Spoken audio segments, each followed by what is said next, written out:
자, 2학기 확률과 통계 내용에 대해서 학습지 설명을 시작하려고 해요. 2학기에 배울 내용은 확률과 통계 내용 중에서 통계에 해당하는 내용인데요. 통계는 여러 가지 자료를 수집해서 그 수집된 자료를 분석하고 분석한 데이터를 가지고 의미 있는 그 자료에 어떤 의미 있는 내용이 있을지를 해석하는 그런 과정에 대한 내용입니다. 우리가 이제 해야 될 일은 처음에 자료를 수집해서 그거를 어떻게 분석을 할 것인지에 대한 얘기인데요. 1학기 때는 확률에서 경우의 수를 통해서 특정한 시행에서 일어날 수 있는 모든 일들을 확인하는 과정, 그리고 각각의 일들이 어떤 가능성을 가지고 일어나는지 살펴보는 과정을 배웠어요. 2학기에는 그 각각의 일들을 어떻게 정리해서 거기에서 유의미한 데이터를 분석할 수 있는 기본 자료들을 뽑아낼 것인지에 대한 얘기를 배우게 됩니다. 학습지는 교과서 순서대로 만들었어요. 일단 첫 시간 학습지 내용을 좀 보겠습니다. 네, 첫 시간에 배울 내용은 확률 변수라는 거예요. 확률 변수라는 것은 어떤 시행을 하고 일어날 수 있는 일들을 어떻게 정리할 것인가, 정리에 관한 얘기입니다. 그 정리를 가능성, 그 각각의 일들이 일어날 수 있는 가능성과 연관해서 정리하는 것이라고 생각하면 돼요. 먼저 학습지 내용을 보면서 우리가 어떤 식으로 자료를 정리해야 되는지에 대해서 조금 감을 잡아 나가도록 하겠습니다. 자, 이제 첫 번째 생각 열기에 아주 간단한 예시가 하나 있어요. 동전을 두 개를 던지는데 두 개가 서로 다른 동전입니다. 하나는 100원짜리, 하나는 500원짜리. 그래서 두 개를 동시에 던져보고 일어날 수 있는 일들을 어떻게 정리할 것인가에 대해서 살펴볼게요. 자, 일단 동전을 두 개를 던지면 동전 하나당 일어날 수 있는 일은 앞면이냐 뒷면이냐, 보통 우리가 영어로 쓸 때 이렇게 두 가지 기호를 많이 사용하는데 앞면이냐 뒷면이냐에 따라서 동전 하나당 일어날 수 있는 일은 두 가지가 있어요. 그런데 지금은 서로 다른 동전 두 개를 동시에 던지죠. 그럼 100원짜리가 앞면일 때 500원짜리가 앞면일 수도 있고 뒷면일 수도 있죠. 100원짜리가 뒷면인 경우에도 500원짜리가 각각 앞면일 수도 있고 뒷면일 수도 있어요. 이걸 우리가 곱의 법칙이라고 해서 1학기 때 이미 경우의 수 세는 법을 배웠어요. 네 가지의 일이 일어납니다. 그래서 여기 일어날 수 있는 모든 경우를 써보자 라고 했어요. 이제 여기서 어떻게 쓰느냐의 문제인데 다 똑같이 앞면 뒷면으로만 생각하면 굳이 구분을 할 필요가 없지만 100원짜리 500원짜리가 서로 다른 동전이기 때문에 이거를 구분을 해줘도 돼요. 예를 들어서 100원짜리는 파란색으로 앞면 뒷면을 표현을 하고 그 다음에 500원짜리는 빨간색으로 앞면 뒷면을 표현을 하면 네 가지 경우가 이렇게 네 가지 경우가 나옵니다. 그러니까 어떻게 짜게 되느냐에 따라서 다른 게 되죠. 자, 문제는 이거예요. 일어나는 모든 일을 우리가 이렇게 기호화하는 것도 간편한 표현법이긴 하지만 이렇게 기호로 된 네 가지를 각각 놓고 어떤 데이터를 분석하는 게 경우가 이렇게 작을 때는 할 수 있지만 엄청나게 많은 일들이 일어나는 경우에는 되게 불편해요. 그래서 그걸 어떻게 한다? 일어날 수 있는 모든 일을 우리가 이제 보통은 컴퓨터로 이런 걸 처리하기 때문에 숫자로 바꾸는 게 필요합니다. 그래서 이제 네 가지 일어난 일들을 다른 숫자로, 어떤 숫자로 바꾸고 싶다.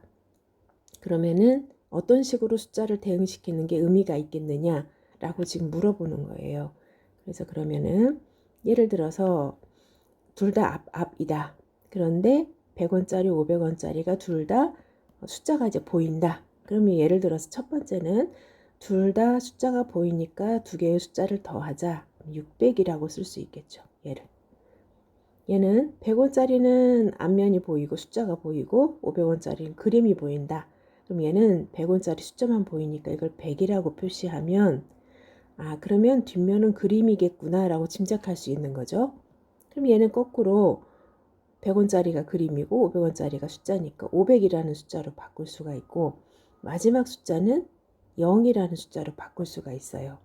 자, 이렇게 숫자를 붙일 때 조심해야 되는 게 아무렇게나 숫자를 붙이면 나중에 이거를 데이터로 분석했을 때 이 숫자가 가리키는 게 무슨 뜻인지 의미를 파악할 수가 없으면 되게 곤란해요. 그래서 숫자를 대응시킬 때는 그 상황에 주어진 경우에 어떤 특성을 나타낼 수 있는 숫자를 사용하는 게 좋다. 그런 면에서 지금 첫 번째 예시로 들었던 이 숫자가 보이는 숫자의 합을 대응시키는 이런 경우에는 그럼 숫자를 보면 예를 들어서 600을 보면 둘 다 앞면이구나. 이제 색깔을 똑같이 그냥 쓸게요. 그리고 500이라는 숫자를 보면 하나가 지금 뒷면이 나왔구나.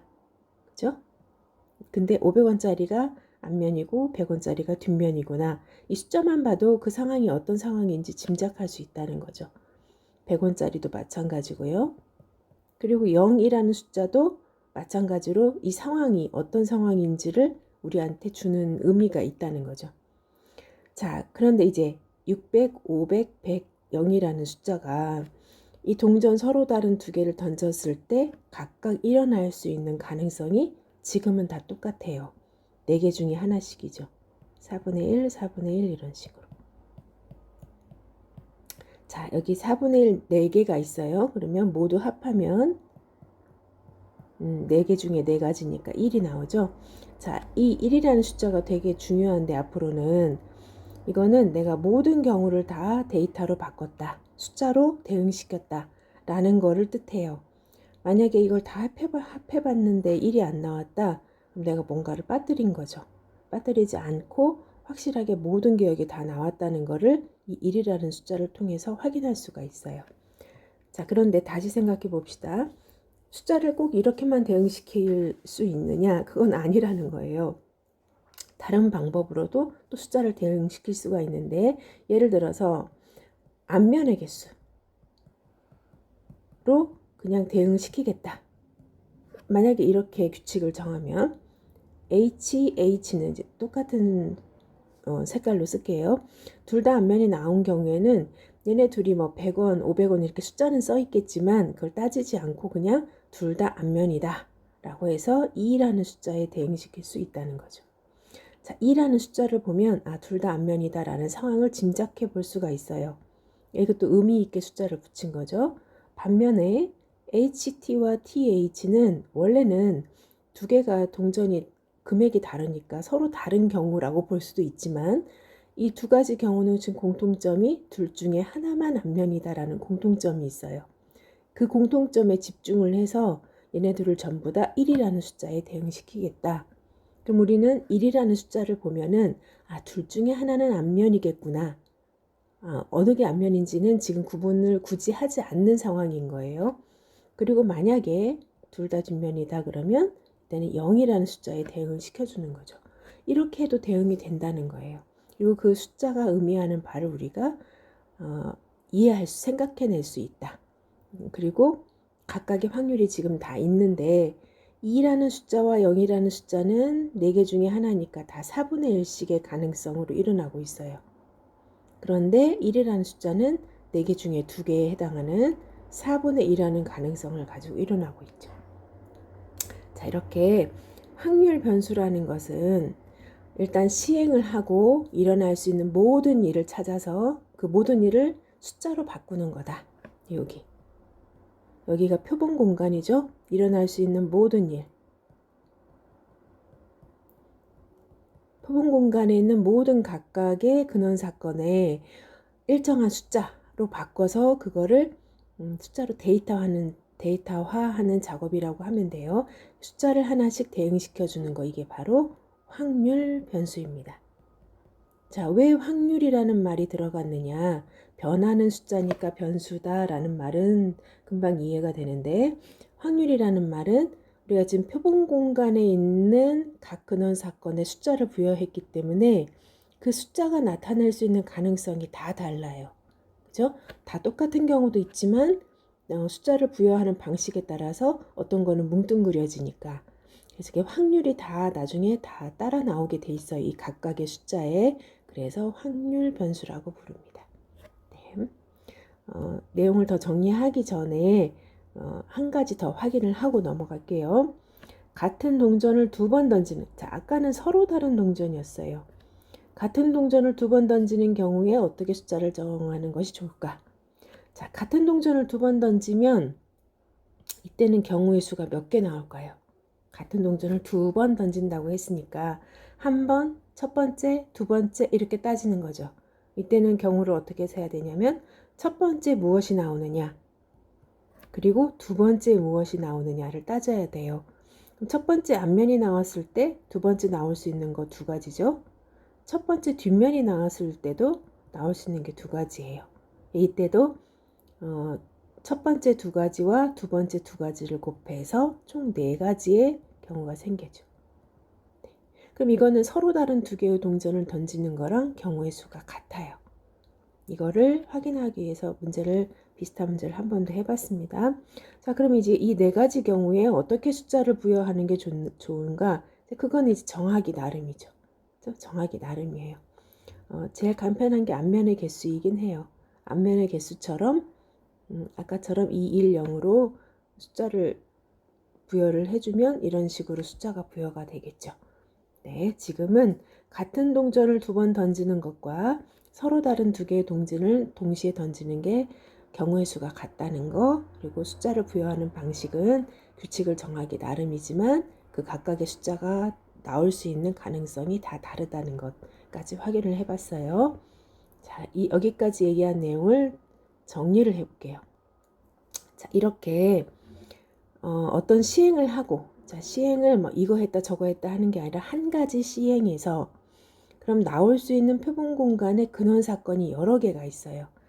그 각 원소에 하나의 숫자를 대응시켜 줍니다. 이 숫자가 정수가 될 수도 있고 상황에 따라서 뭐 소수나 분수처럼 다양한 숫자가 될 수도 있어요. 그래서 하나의 실수를 대응시키는 거. 근데 그거는 아까 위에서도 봤지만 각각의 근원 사건에 하나의 숫자가 대응된다.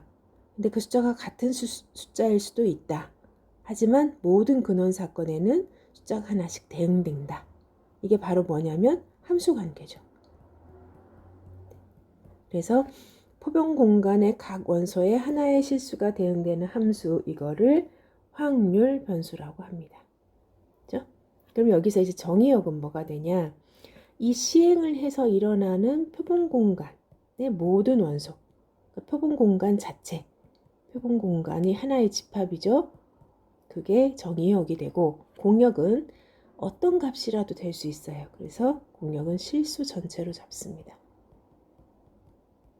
그래서 일어나는 모든 일들을 다 숫자로 바꾸는 것이다 라고 생각하면 되고, 그 각각의 숫자는 일어날 수 있는 가능성이 다 다르다. 이게 오늘 배울 핵심 내용입니다. 요거에 관련되어 있는 문제를 좀 몇 개 풀면서 개념에 대해서 확인을 좀 해볼게요. 네, 내용을 쭉 올렸어요. 색깔을 조금 바꿔볼게요. 펜 색깔을. 네. 확인 1번 문제 봅니다. 확인 1번. 한 개의 동전을 3번. 자, 한 개의 동전을 3번 던집니다. 그러면 3번 던지는 거니까 첫 번째 뭐가 나오고, 두 번째 뭐가 나오고, 세 번째 뭐가 나오는지 이렇게 따져줘야 돼요. 첫 번째 나올 수 있는 것도 두 가지 경우가 있고, 앞뒤. 두 번째 나올 수 있는 것도 각각 두 가지씩이고, 세 번째 나올 수 있는 것도 각각 두 가지씩이니까 총 8가지가 생겨요. 그렇죠? 자, 그거를 여기 3번 던지는 시행에서 그럼 8가지가 나오는데, 그 8가지를 쭉 늘어놓고 앞면이 나오는 횟수를 확률 변수 x라고 해보자. 그럼 일단 해야 될 게 뭐냐? 근원 사건이 어떤 게 있는지 먼저 확인을 해야 되겠죠. 여기다가 8가지를 쭉 써보는 거예요. 자, 귀찮으니까 약간 앞면을 O라고 할게요. 뒷면을 X라고 할게요. 자, 그리고 나서 이제 8개를 쓰면요. 3개 다 앞면이 나오는 경우도 있고, 아니면 이제 뒷면이 하나씩 사이에 들어갑니다. 이렇게 되는 경우도 있고, 아니면 뒷면이 2개 나올 수도 있죠. 이렇게. 네. 뒷면만 3개 나올 수도 있죠. 이렇게. 선생님이 순서대로 썼어요. 그걸 알아챈 친구가 있었을 수도 있지만, 맨 앞에는 앞면만 3개, 그 다음에 3개는 앞면이 2개, 그 다음 3개는 앞면이 하나, 맨 마지막은 앞면이 없어요. 자, 그럼 이제 요 각각의 근원 사건의 숫자를 대응시킨다 그러면 첫 번째 사건은 앞면이 3개니까 3이라는 숫자에 대응되겠죠. 두 번째는 2가 될 거고, 얘도 2가 될 거고, 얘도 2가 됩니다. 2라는 숫자에 대응되는 사건이 3개가 나오는 거죠. 여기는 1, 1, 1이 될 거고요. 얘가 0이 돼요. 자, 그럼 이제 x는 우리가 근원 사건에 부여한 숫자들을 모아놓은 숫자들이고, 그거를 모아놓은 것이 이제 치역이 되는데, 여기 보다시피 현재 x가 가질 수 있는 값은 0, 1, 2, 3이에요. 그죠? 4개의 숫자가 등장했어요. 그 말은 무슨 말이냐? 동전을 3번 던져서 나올 수 있는 근원 사건 8가지를 이 4개의 숫자로 데이터화했다라는 얘기예요. 자, 그런데 아까도 강조했지만 이 4개의 숫자가 등장할 수 있는 가능성이 다 같지 않다고 그랬어요. x는 0이라는 숫자에 대응하는 근원 사건은 한 개밖에 없어요. 그죠? 여기 x 요거 하나. 그런데 반면에 1이라는 숫자에 대응하는 사건은 3개였죠. 앞면이 하나인 경우 이렇게 몇 번째 앞면이 나오느냐에 따라 3가지가 있으니까. 그러면 자, 여기 있는 P라는 기호는, 이 기호는 이제 우리가 1학기 때 배웠던 건데, 얘는 확률을 뜻하는 기호예요. 기억나죠? X가 0일 확률은 총 8가지 근원 사건 중에 한 가지니까 8분의 1이다. 이런 확률이 0이라는 변수에 따라다니는 거죠. 마찬가지로 두 번째식 x가 1일 확률도 총 8가지 사건 중에 3가지가 1이라는 숫자에 대응하고 있으니까 1이라는 숫자가 나올 확률 변수가 나올 확률은 8분의 3이 되는 거죠. 이해가 조금 되나요? 아, 확률 변수라는 게 이런 거구나. 근원 사건을 다 구해놓고 그거를 각각 숫자로 바꿨는데 그 숫자는 어느 정도 의미가 있었죠. 앞면에 개수라는 기준이 있었죠. 그 기준에 따라서 숫자를 부여했는데 0, 1, 2, 3이라는 4개의 숫자가 부여가 됐고, 하지만 그 숫자가 부여돼서 나올 확률은 다 다르다. 네, 이렇게요. 자, 이제 앞으로 이제 확률 변수에 대해서 좀 더 다양한 내용들을 살펴볼 건데요. 지금 확인 1번에서 했듯이 확률 변수가 가질 수 있는 값이 이렇게 정수로 딱딱딱 떨어지는 경우가 있어요. 하나도 없다. 0, 1, 2, 3 이렇게.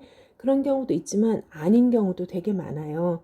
그래서 이제 그 아닌 경우를 구분하기 위해서 변수를 나눠서 생각을 합니다.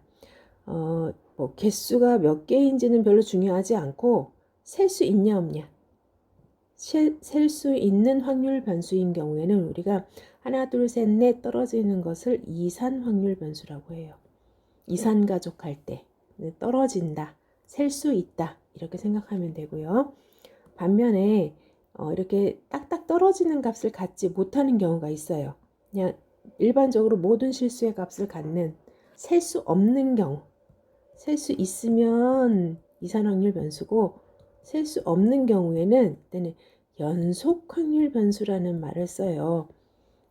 확률 변수 자체가 쭈루룩 연달아 나온다는 게 아니라 어떤 값이라도 나올 수 있다라고 이해를 하는 게 훨씬 더 좋을 텐데, 어쨌든 셀 수 없는 경우에는 연속 확률 변수, 하나, 둘, 셋, 넷 셀 수 있으면 이산 확률 변수, 이렇게 생각을 하면 될 거고요.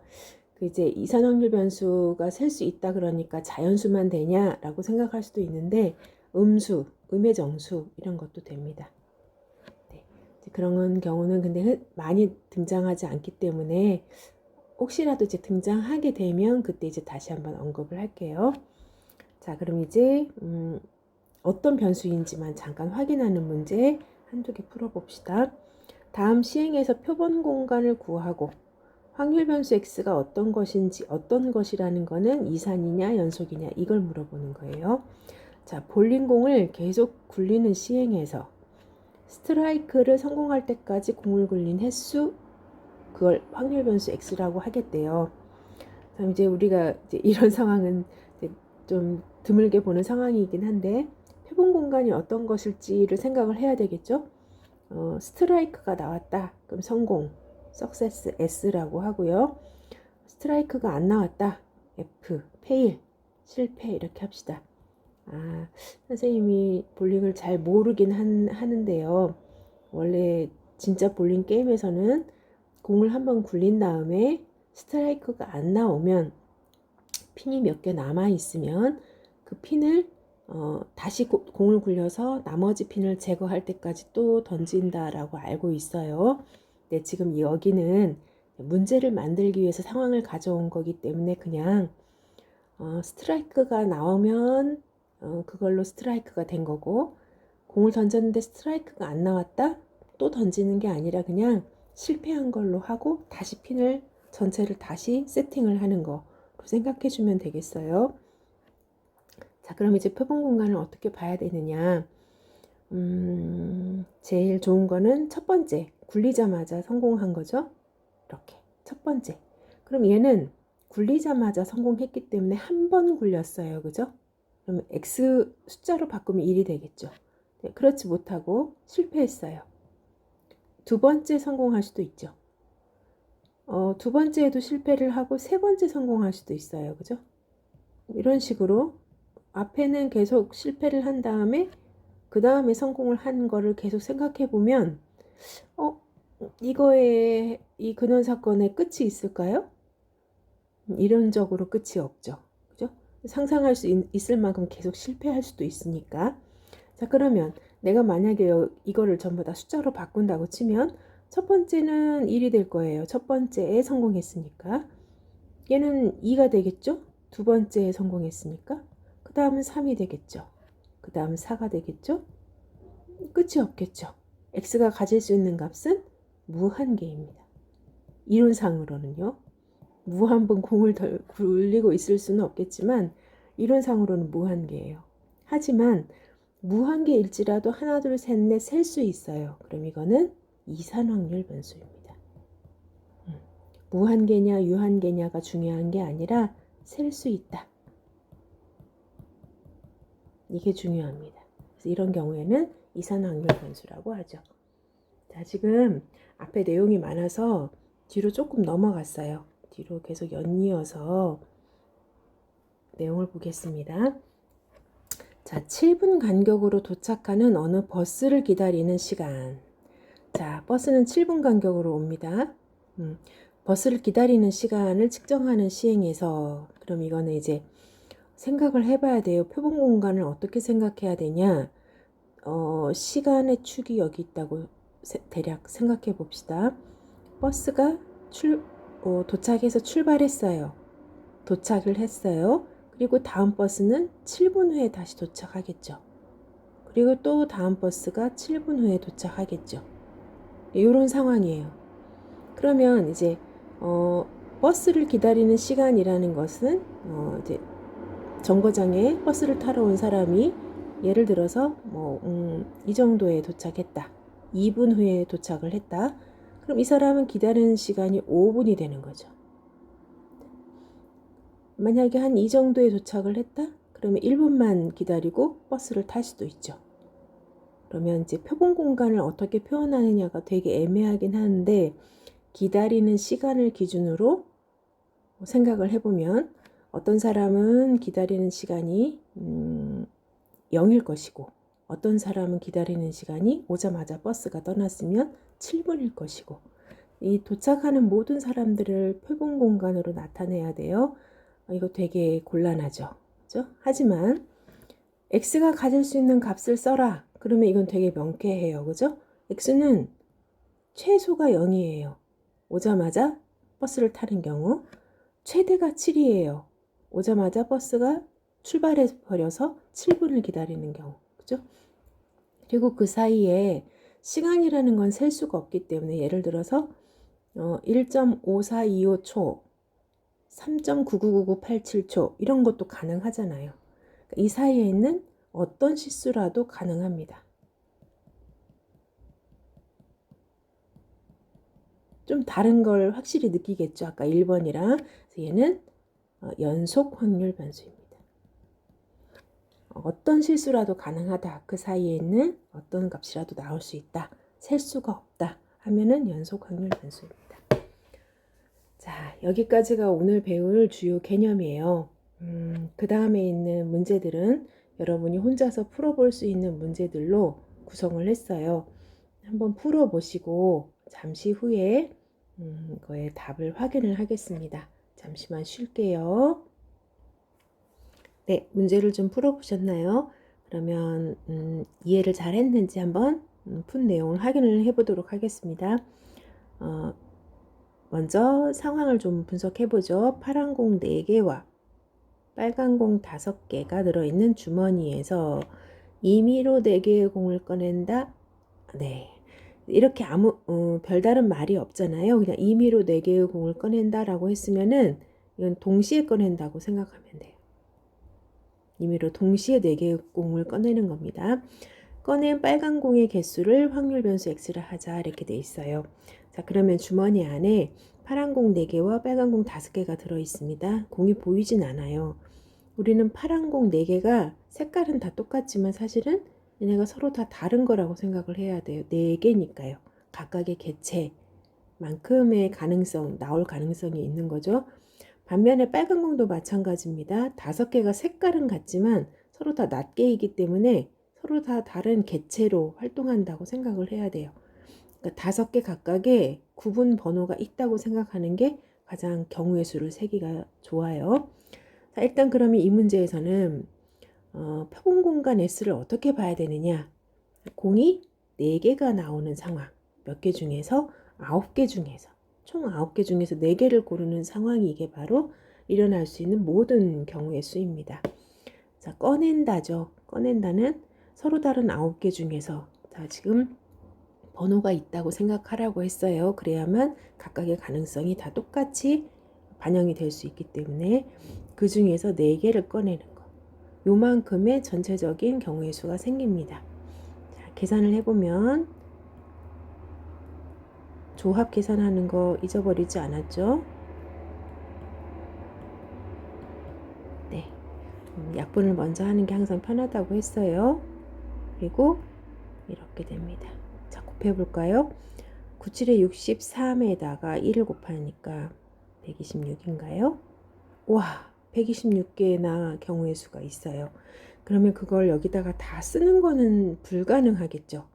불가능하니까 표본 공간을 나타낼 때 굳이 다 쓰려고 하지 말고 오히려 여기에서는 종류별로 그룹핑하는 게 중요해요. 어떻게 종류별로 그룹핑을 하냐? 내가 변수를 어떻게 붙일 것인가가 중요해요. 꺼낸 공 4개 중에 빨간 공이 몇 개 포함되어 있는지를 x로 하겠다. 아, 그러면 빨간 공의 개수를 기준으로 얘네들을 그룹핑을 해야 되겠구나. 이렇게 가는 거죠. 자, 그럼 내가 꺼냈는데 공이 전부 다 빨간색일 수도 있어요. 그죠? 기호를 빨간색을 5라고 하고 선생님 쓰기 편하게 파란색을 x라고 할게요. 그러면은 공이 빨간색이 4개 나오는 경우가 있을 거예요. 이렇게 써도 되고 아니면은 아예 우리가 이제 좀 이따 식을 쓸 거기 때문에 빨간 공만 4개 이렇게 쓰는 게 더 나을 수도 있겠네요. 아니면 파란 공만 4개가 나올 수도 있죠. 자, 이제 그 사이는 섞일 수도 있어요. 빨간 공 3개와 파란 공이 1개 나올 수 있죠. 빨간 공 2개와 파란 공 2개가 나올 수도 있고요. 빨간 공은 하나 나오고 파란 공이 3개 나올 수 있어요. 자, 그럼 이제 모든 경우를 대표적으로 그룹핑을 했죠. 그래서 잘 생각해 보세요. 빨간 공 4개 나오는 경우랑 파란 공 4개 나오는 경우가 과연 같을까요? 경우의 수가 다르겠죠. 다르다는 걸 충분히 짐작하실 수 있죠. 왜냐하면 빨간 공은 5개가 있고 주머니 안에 파란 공은 4개밖에 없으니까 빨간 공 4개가 훨씬 더 자주 나옵니다. 얼마나 더 자주 나오느냐? 그건 이제 계산을 하면 돼요. 잠시만요. 조금만 더 얇게. 자, 빨간 공 4개가 나오는 경우는 5개 중에 4개를 꺼내는 겁니다. 그러니까 5C4가 될 거예요. 반면에 파란 공 4개가 나오는 경우는 파란색 4개 중에서 4개를 골라야 돼요. 그러니까 사실은 파란 공 4개보다 빨간 공 4개가 더 자주 나오죠. 그죠? 그리고 여기는 빨간 공 3개, 파란 공 하나, 이 사이에 있는 것들은 훨씬 더 자주 나올 거예요. 자, 식으로 써보면 빨간 공은 5개 중에 3개가 나오고, 그리고 파란 공이 하나 나와야 되죠? 이렇게 굉장히 많은 경우의 수가 생겨요. 빨간 공 2개와 파란 공 2개가 나오는 경우 요만큼, 빨간 공 하나와 파란 공 3개가 나오는 경우 요만큼. 자, 이렇게 각각의, 이거는 이제 경우의 수입니다. 각각의 경우가 일어날 수 있는 경우의 수. 자, 문제는 그러면 이제 이 각각을 어떤 숫자로 바꿀 거냐? 빨간 공 4개가 나오는 요런 5C4의 요 개수는 전부 다 빨간 공 4개 나왔으니까 4라는 숫자로 바뀌겠죠. 여기는 빨간 공 3개 나왔죠? 여기는 다 3. 그 다음에 2로 바뀔 거고 1로 바뀌겠고, 파란 공만 4개 나오는 사건은 0이라는 숫자로 바뀌겠죠. 그러니까 0, 1, 2, 3, 4 요 5가지 숫자로 126가지의 경우의 수를 그룹핑화해서 데이터로 바꾼 거죠. 그럼 분석하기가 되게 편해지겠죠. 126개를 일일이 쓰지 않고 5개 숫자만 가지고 분석을 하면 되니까. 자, 근데 여기서 우리가 당연히 짐작이 가는 거는 0에 x가 0에 해당하는 근원 사건 4C4죠? 4C4. 파란색만 4개 나오는 거. 그거는 한 가지밖에 없어요. 그러니까 126개 중에 파란색이 4개 나와서요, 빨간 공이 하나도 없는 경우는 딱 하나밖에 없다는 거죠. 0이라는 숫자가 등장할 가능성은 굉장히 적어요. 반면에 1이라는 숫자가 나올 가능성, 빨간색이 하나 나오고 여기 있죠? 빨간색이 하나, 파란색이 3개 나오는 경우. 그럼 얘는 5, 4, 20, 20가지가 있어요. 그러니까 얘는 훨씬 더 0이라는 숫자보다 1이라는 숫자가 훨씬 더 자주 나온다는 거죠. 이렇게 각각의 변수가 등장할 확률이 다 다르다.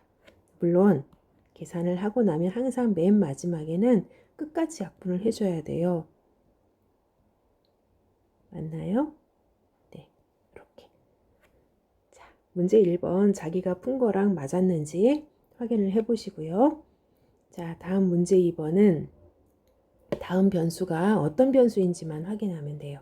셀 수 있냐 없냐 요거에만 집중을 하시면 됩니다.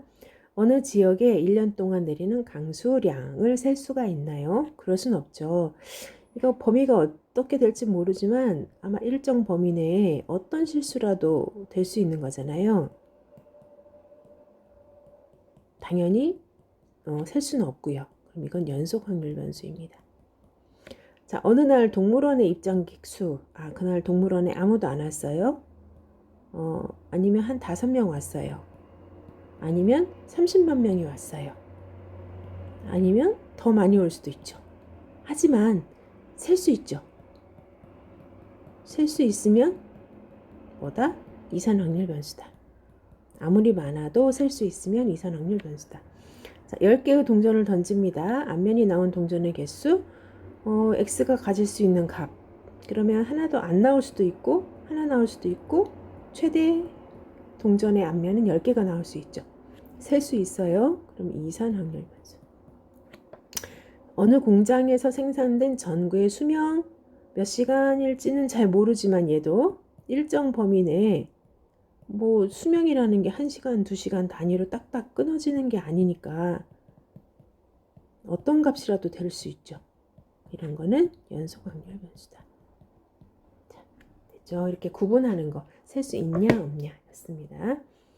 자, 밑에 있는 문제는 이제 도전 문제예요. 조금 상황을 좀 더 곰곰 생각해서 문제에 대한 정확한 답을 찾아봐야 되는 그런 문제인데요. 이건 선생님이 예전에 경우의 수에서 많이 여러분한테 예시를 들었던 상황입니다. 빨간 공, 파란 공하고 사실은 같아요. 여러분이 이제 헷갈려하는 내용이기 때문에 한 번 더 확인차 문제를 준비를 했어요. 0이 4개, 1이 2개입니다. 카드가 6장이 있다는 얘기는 각각 하나하나씩의 낱개로 자기 존재만큼의 무게가 있다는 거예요. 그러니까 우리는 똑같은 숫자라고 보지 말고 얘네들의 예를 들어서 번호가 붙어 있다. A, B, C, D. 여기는 기억, 니은. 이렇게 번호가 붙어 있다고 생각하면 쉬워요. 자, 2개를 뽑습니다. 6개 중에서 2개를 뽑아요. 그러면은 일어날 수 있는 일은 2개를 뽑으면은 우리 눈에 보이기에는 0이 2개 나오든지 0과 1이 나오든지 1이 2개 나오든지 뽑는다 아무 말 없을 땐 동시에 뽑는다고 했어요. 세 가지 결과로 보이지만 실제로는 00이 나오는 경우가 11이 나오는 경우보다 많잖아요. 그러니까 다 가짓수를 하나씩 세야 돼요. 서로 다른 것처럼 생각해서 실제 일어나는 일은 6시이다. 서로 다른 6개로 생각해서 그 중에 2개를 뽑는 것만큼의 경우의 수가 생긴다. 그래서 계산을 해보면 15개가 생겨요.